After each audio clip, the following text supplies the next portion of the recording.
Hello everyone, happy Easter and welcome to my YouTube channel. My name is Julia, I am a tarot coach and this is going to be the Easter edition of my usual weekly tarot check-in. First and foremost, I really hope that in spite of the extreme situation, you are able to celebrate in some way.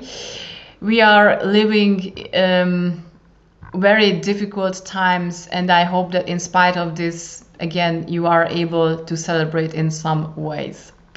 In this video, you are going to hear the usual weekly tarot check-in.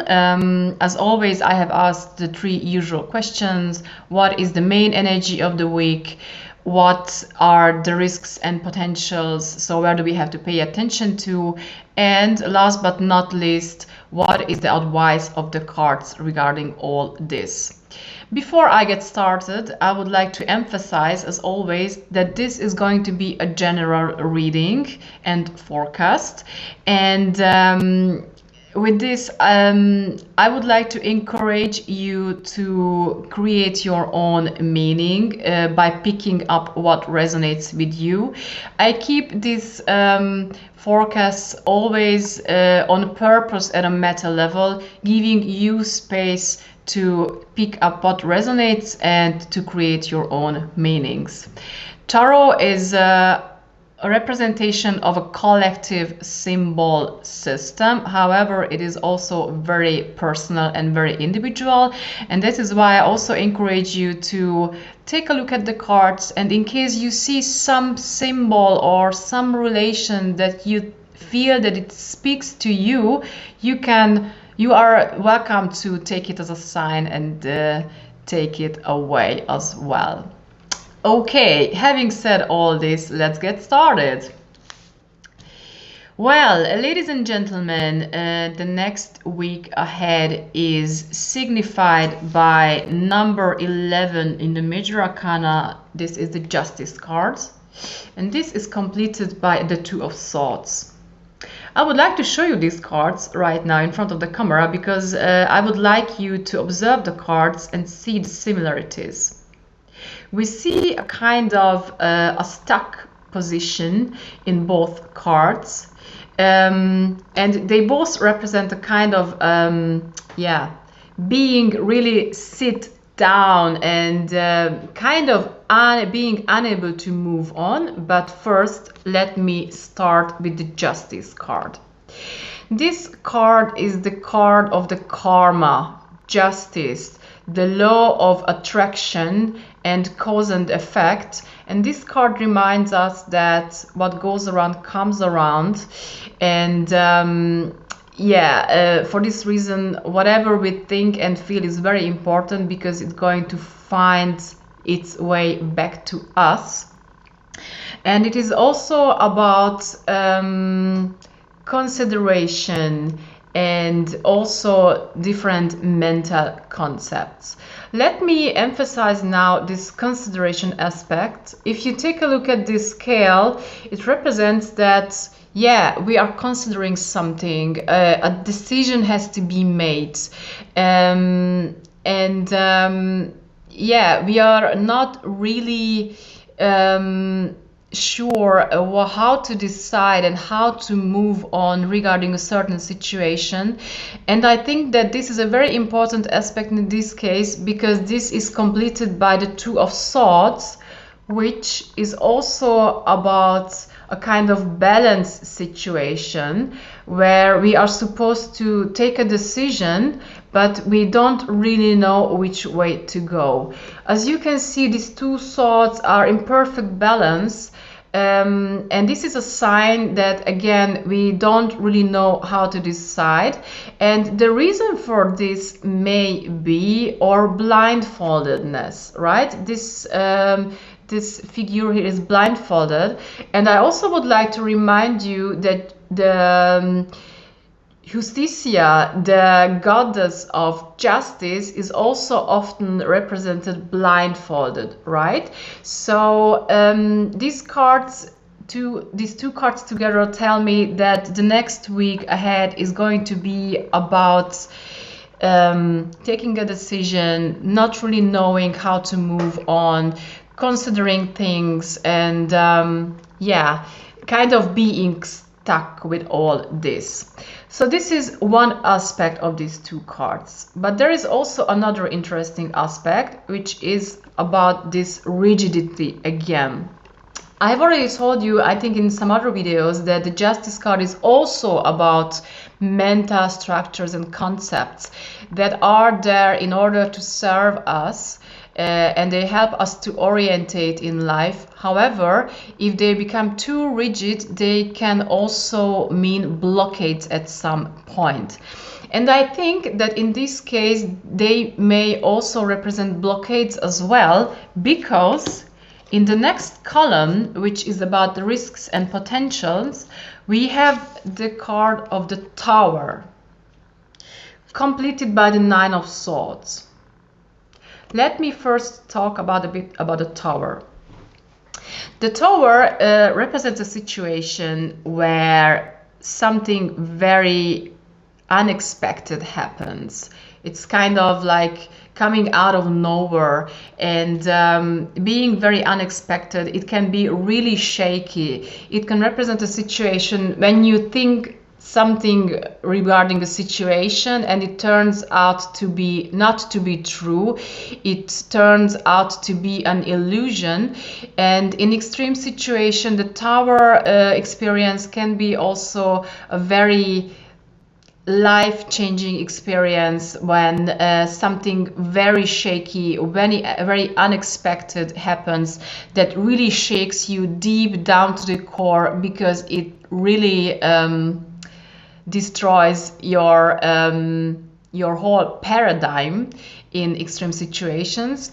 And all this, I know, sounds very scary, and it is sometimes a very scary experience. I know it from my own experience. However, it is not a bad thing, because it represents a situation that has to happen. This change, what we have seen here, has to happen so that we can go on and we can change something. Okay, if you take a look at this Tower, what you see is that it has windows, but it doesn't have an exit anymore, and therefore it is as another reference to the fact that this change has to happen, because it just cannot go on like this.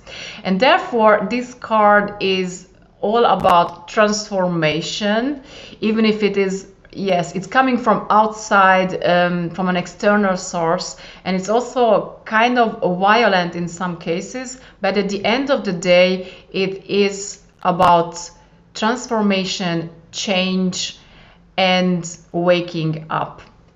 This waking up aspect is also confirmed by the reverse Nine of Swords. In the normal position, the Nine of Swords is about over-worrying something. It represents a situation when we are kind of stuck in a bad loop of thoughts. We are extremely worrying about something, believing that things are really bad. But given that this guy is waking up for a dream, it can be a hint that maybe what we think may not be true. So maybe we are worrying about something which is not as bad as we think, and therefore it is necessary to wake up and realizing that it's not as bad as we thought it is. And given that this card has come up in a reverse position and that it completes a Tower, I guess that this is about waking up this time and coming out of this bad loop of thoughts. So waking up from this bad trip of thoughts. And therefore, in these two cards, I see a wonderful opportunity for the next week to really, having some really shaky experience, which at the end of the day serves us because it helps us to wake up and restart. Okay, now let's take a look at the advice of the cards. And what we see here is the Emperor, number 4, completed by the Three of Pentacles. And I found the Emperor very interesting here because it is very similar to the main energy of the week. I will show you so that you can take a look at them both and see the similarities. The Emperor is also about structure, rules, taking responsibility. It represents a very, very strong male father energy, and it is about, again, law, order, structure, and it is an invitation to find these structures, to take responsibility, and to follow a certain kind of order.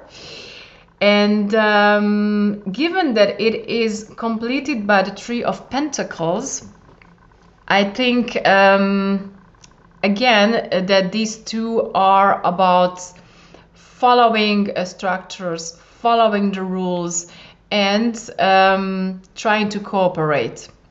I think this because we have here the Three of Pentacles, which is normally about a very fruitful teamwork, cooperation, helping each other. And given that it has come up in a reverse position, I guess that this energy is kind of out of balance, right? So I see in this card, together with the Emperor, an invitation to, instead of showing resistance, trying to keep together with others, trying to cooperate, try to follow the rules, because this is what is going to help us to end this nightmare what we are all in together, and to support this change that is necessary, right? I love the way, as always, how these cards complete each other, and I would like to show you the whole constellation again, because this is my favorite part. You may already know this, and in order to do so I have to rearrange the cards here and the camera as well. All right then. Okay, so before I wrap up and sum it up, I would like to draw your attention to some very interesting details. One of them is the symbol of the crown here, and here I see a very interesting hint to Corona itself. What you can see here is that we have the crown motif on all of the cards, and I think this is very interesting, and I would like to leave it open to you now to create your own meaning regarding this. Another very interesting motif here is that of blindfoldedness. If you take a look at this card, what you see here, that this figure is not seeing what is there. He or she is not having all the necessary information. And this figure is also in a similar position. He is he is covering his own face with his palm, and again, just this figure, I mean Justicia, is also often represented blindfolded, and this all this together tells me that the next week ahead, we may not see things as they are, so we may really miss some important information regarding a decision or a situation, and this is really good to keep in mind. And last but not least, there is a very interesting common symbol, and that is structure and order. I have already mentioned this, but I would like to emphasize it again, because we have here this on 4 cards. We have this here and here and here and here as well, and this all tells me that again the next week is going to be all about responsibility, structure, order, and the importance of following the order, cooperate with each other so that we can manage the situation the best way we can. Okay, I hope that it was helpful and useful. I hope that you enjoyed it as much as I did. And I hope that you could pick up some interesting things. Thank you very much for your attention. I wish you a wonderful week ahead. In case you liked the video, please don't forget to push the like button. Don't forget to subscribe to my channel, and you can also, of course, share the video. Thank you very much for your attention. Take care of yourselves. See you next week. Ciao.